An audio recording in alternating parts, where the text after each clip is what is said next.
Newgate began as a copper mine in 1705 in East Granby, Connecticut.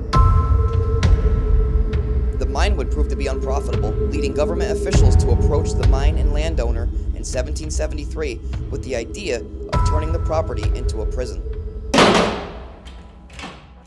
This location housed its first prisoner in 1773. The inmate was placed in an underground cell and would remain there for 18 days before breaking out and escaping. The escape was the first of many, as inmates would regularly escape the prison's walls and disappear. Newgate had received quite the reputation for being an easy prison to escape from. However, the prison continued on and added increased security patrols. Newgate also had the reputation for the horrible conditions that the prisoners were being kept in. Inmates were given straw to sleep on in the damp underground tunnels, which were heavily infested with rats and bats, and this was seen as inhumane even for prison standards. This was the first prison of its kind to house prisoners underground. Newgate would close its doors and tunnels in 1827 due to the frequent and violent rioting by its prisoners. The inmates claimed that the living conditions at Newgate were so horrible that they would simply refer to it as hell. So in 1827, the day before the prison closed, a prisoner named Abel Starkey, he tried to escape by climbing up the well rope. An accomplice had dropped it down for him. He made it all the way almost up to the top before the rope broke and he fell to his death.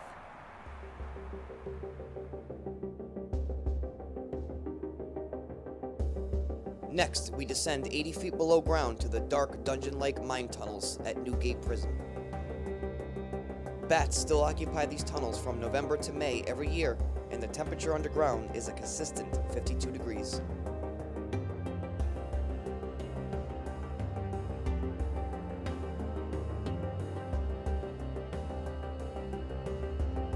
These are the mine tunnels from the first operating copper mine in the colonies of North America.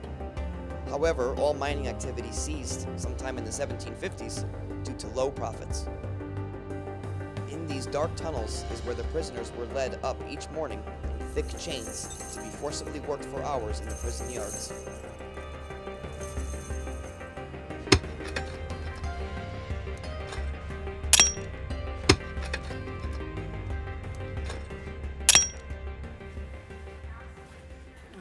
Leaving solitary confinement.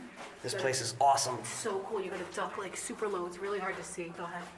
But you can tell it's really low. Awesome. Keep ducking it. Careful. Yep. This is the steepest and wettest part of our walk. All right, please be careful. Yeah. Please hold on, baby. Yep, I'm holding. It's very steep over here. This is so cool that you can come down here. This is awesome. I know. What an experience. It's so dark and dingy, I know. wet. Skeletons up there crawling. Very careful. Don't stand up too soon on the other side of it. So low tunnel, get down, stay down. Don't stand up too soon on the opposite side.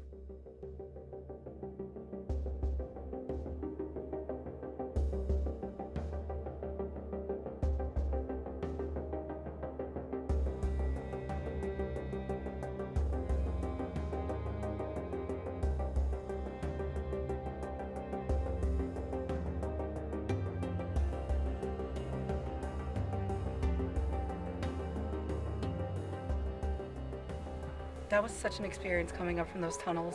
When you were down there, you just picture yourself as like in that time frame and imagine just being stuck down there.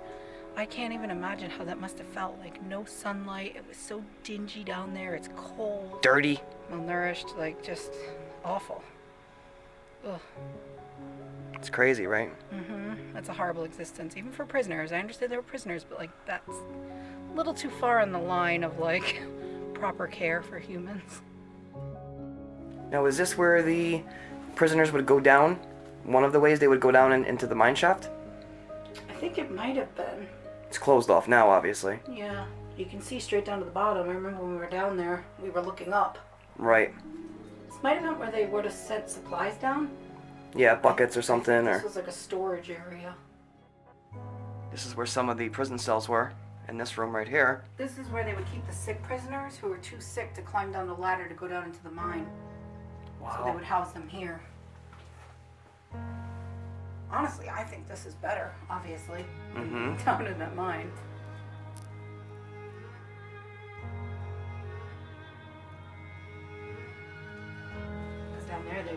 house them in groups, and they were just chained. They just put mats on the floor. Wow, and this is one of the prison cells right here. Wow.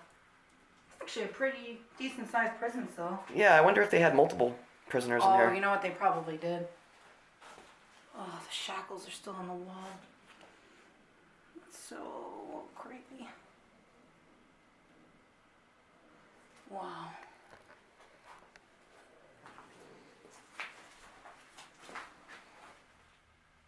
Like, even putting my hand up on the wall, it like gives me goosebumps. It's such an eerie feeling. Like, I feel like there's so many emotions pressed into this brick here.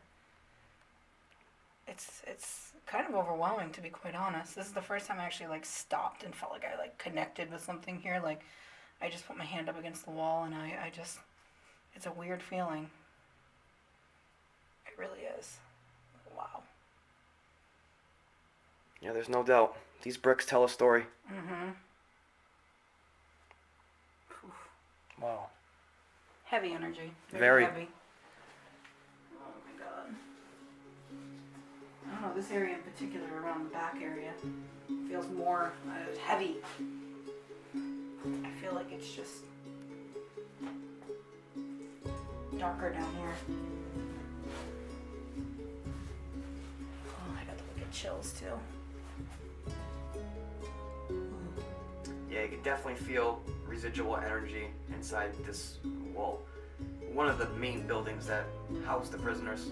When you touch the bricks, you could definitely feel a lot of energy.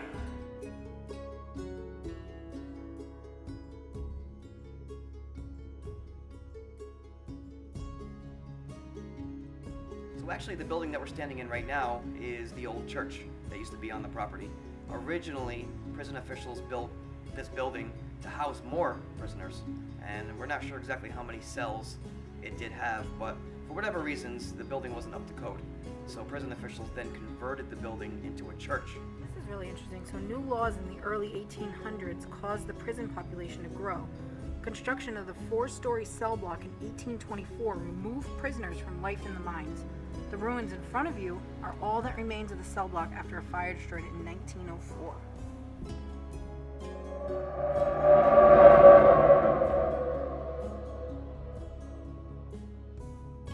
Thanks for joining us today. Be sure to check out their website for availability on when you too can visit Old Newgate Prison and Copper Mine. We'll see you next time.